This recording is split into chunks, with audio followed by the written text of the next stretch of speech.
Hi, thanks so much for being here. So tomorrow I'm launching my special memoir series, The Seal, where I'll be sharing 30 vulnerable true stories over 30 days through essays, poetry, and video.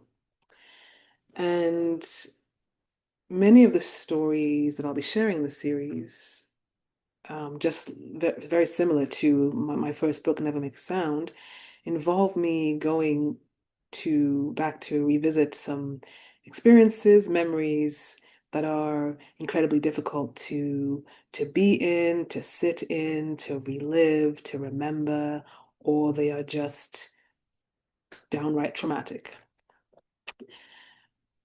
And I'm aware over the past few years of talking to people and especially those who are expressing a desire to share their own stories, I've become aware of the fact that a lot of people have a story they want to tell, but they are afraid to even begin to approach it because of what they will have to revisit, relive, sit in, face, and the emotion that comes up when they even contemplate going back to relive those memories.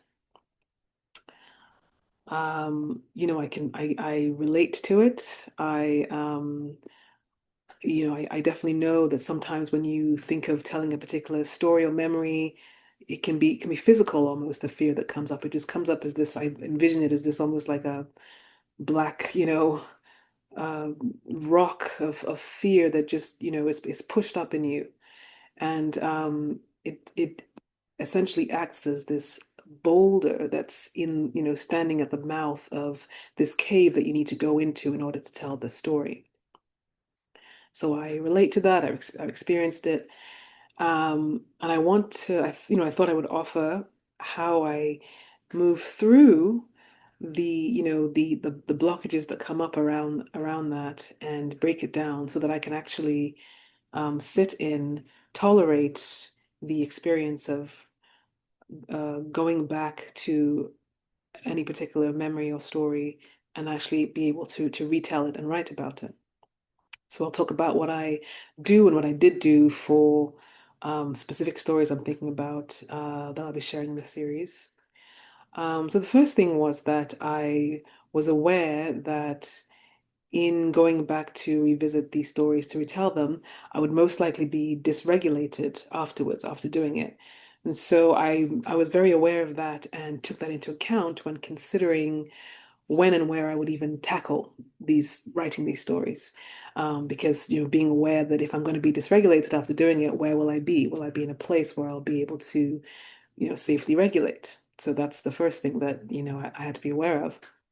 And then, as is my process of just, dumping everything out, I just allowed myself to brainstorm all of the poignant or the most poignant details, the highlights, the strongest memories and feelings from whatever it is I was going to revisit.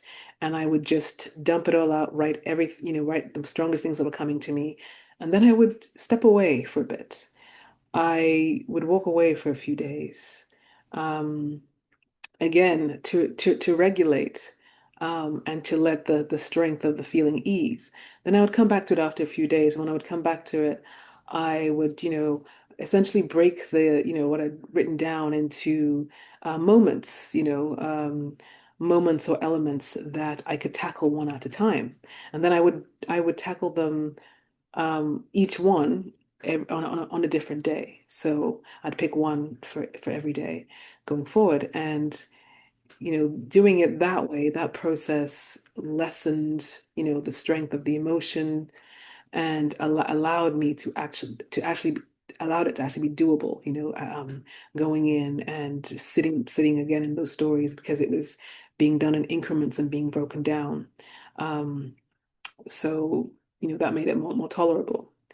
And then the other thing that I did was I allowed myself some relief afterwards. So whether it was or even during the process, listening to music that I find particularly soothing, or burning incense that's calming, or candle, or even watching a funny video, going on online on YouTube and finding a funny clip to watch to bring that relief, that counterpoint to the intensity of revisiting certain memories. So I also I've included a link in this post to a post I wrote about this very issue. It's called How to Revisit the Past in Your Writing Without Re-Traumatizing Yourself. I think it might provide some further insights into writing about particular memories.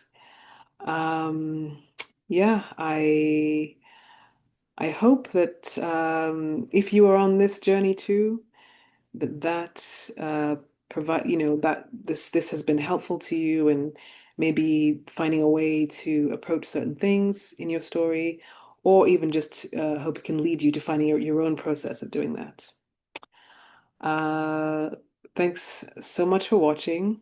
Thanks for following along, and yeah, looking forward to sharing more with you. Thank you.